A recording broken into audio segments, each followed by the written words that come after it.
vamos a sumergirnos en una historia que parece sacada de una novela. Nos vamos al 21 de junio de 1916. Europa entera está ardiendo por la Primera Guerra Mundial, pero España es como un frágil oasis de neutralidad. Pues bien, ese día, la guerra decidió atracar en el puerto de Cartagena. Y de repente, todo un conflicto mundial se concentró en 24 horas que fueron de verdad absolutamente extraordinarias. Hay que imaginar la escena. Es casi el amanecer. Unos pescadores están a lo suyo, tranquilamente, cuando de repente de las profundidades emerge una mole de acero como si fuera una criatura marina mitológica. Los tripulantes les preguntan por un bote y, como no tienen, la misteriosa nave se aleja, dejando a su paso un mar de preguntas. Aquello, claro, era solo el principio. A las 4 de la madrugada, el misterio por fin se resuelve. El submarino alemán U-35 entra en la bahía de Cartagena y provoca, según las crónicas de la época, un indescriptible asombro. Es que no hubo aviso, no hubo nada. Simplemente, como un fantasma de la guerra, apareció en la calma del puerto. Y ojo, que no era un submarino cualquiera. Para nada. Era el U-35, una nave de 500 toneladas al mando de Lothar von Arnold de la Perrier, un hombre que se acabaría convirtiendo en el as de submarinos más letal de toda la historia. Un auténtico depredador de los mares, con 30 hombres a bordo, que acababa de atracar en un puerto neutral. Y aquí es donde la historia se pone interesante, porque, aunque la llegada parecía una sorpresa total, la gente empezó a atar cabos. Corrió el rumor de que el vapor alemán, Roma, que llevaba años anclado allí, había estado haciendo señales con luces. Así que, ¿fue una simple casualidad o una gita clandestina perfectamente organizada? Fuera como fuese, en cuanto la noticia empieza a correr como la pólvora, Cartagena estalla.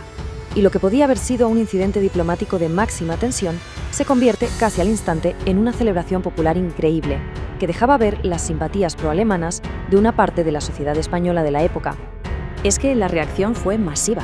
Los muelles se llenaron de gente que no se creía lo que estaba viendo. Un montón de barcas lo rodearon, los balcones y las azoteas se convirtieron en gradas improvisadas e incluso empezó a llegar gente en tren de otros pueblos para no perderse el que era el acontecimiento del siglo.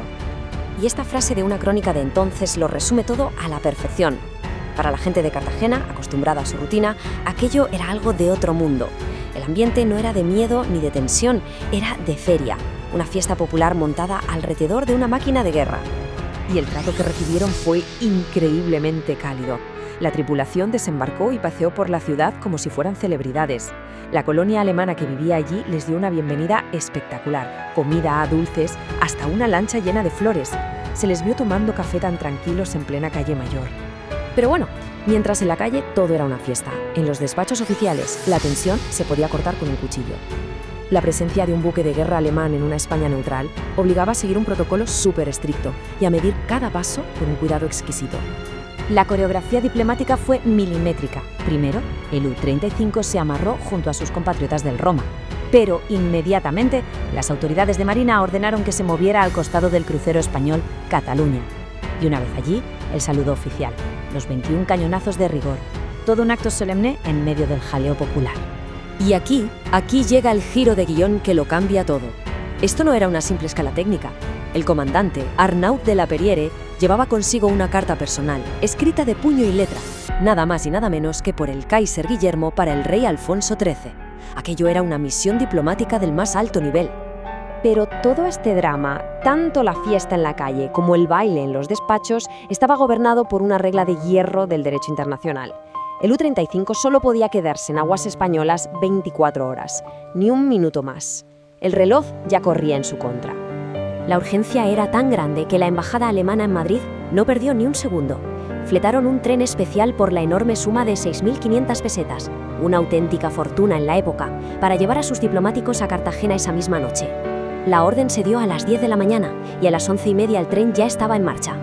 Y ahora vamos a ver la otra cara de la moneda, porque mientras Cartagena estaba de celebración, justo al otro lado de la bocana del puerto, la atmósfera era radicalmente distinta. La noticia de la llegada del U-35 había viajado a la velocidad del telégrafo. Es que el contraste es brutal. Dentro del puerto, fiesta, diplomacia, curiosos visitando el submarino, y fuera, los cónsules aliados con los nervios a flor de piel, torpederos franceses esperando en la oscuridad y potentes reflectores barriendo el mar. La base británica de Gibraltar ya estaba sobre aviso. La trampa estaba lista. Hay que imaginar la impotencia.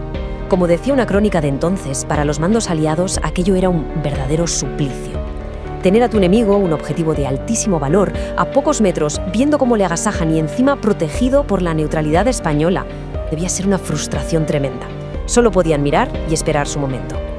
Y esa era la gran pregunta que flotaba en el aire de Cartagena. El U-35 estaba a salvo, sí, pero también atrapado, rodeado. En el momento en que cruzara el límite de las aguas territoriales, la caza iba a ser inmediata. ¿Conseguiría escapar? El plazo de 24 horas estaba a punto de terminar. La partida se fijó para las 3:15 de la madrugada, en esa oscuridad total justo antes del amanecer, añadiendo un último acto de suspense a una jornada que ya de por sí era increíble. El final fue de película, de verdad. Primero salió un torpedero español como para despejar el camino. A las 3:15 zarpó el U-35 en superficie con las luces encendidas. Al pasar junto al crucero Cataluña, toda su tripulación gritó 3 sonoros «¡Viva España!» y los barcos españoles lo escoltaron, como garantes, hasta el mismísimo límite de la neutralidad. Y la ciudad entera estuvo allí para verlo. A pesar de la hora, una multitud se volvió a juntar en los muelles y en los rompeolas para la despedida, viendo cómo la silueta del submarino se perdía en la noche, navegando directamente hacia esos haces de luz de los reflectores enemigos que ya lo estaban buscando en el horizonte. Al final, el U-35 cumplió con la ley internacional a rajatabla. Llegó a las 4 de la mañana y se fue a las 3:15, así que estuvo en Cartagena 23 horas, justo por debajo del límite. El baile diplomático había sido un éxito. Y sí, contra todo pronóstico, logró escapar. Entonces, pensándolo bien, ¿qué significaron realmente aquellas 24 horas? ¿Fueron un extraño paréntesis de humanidad en el que un arma de guerra fue recibida con flores en medio de un conflicto brutal? ¿O más bien fue un acto de diplomacia arriesgadísimo, un juego peligroso en el filo de la navaja de la neutralidad?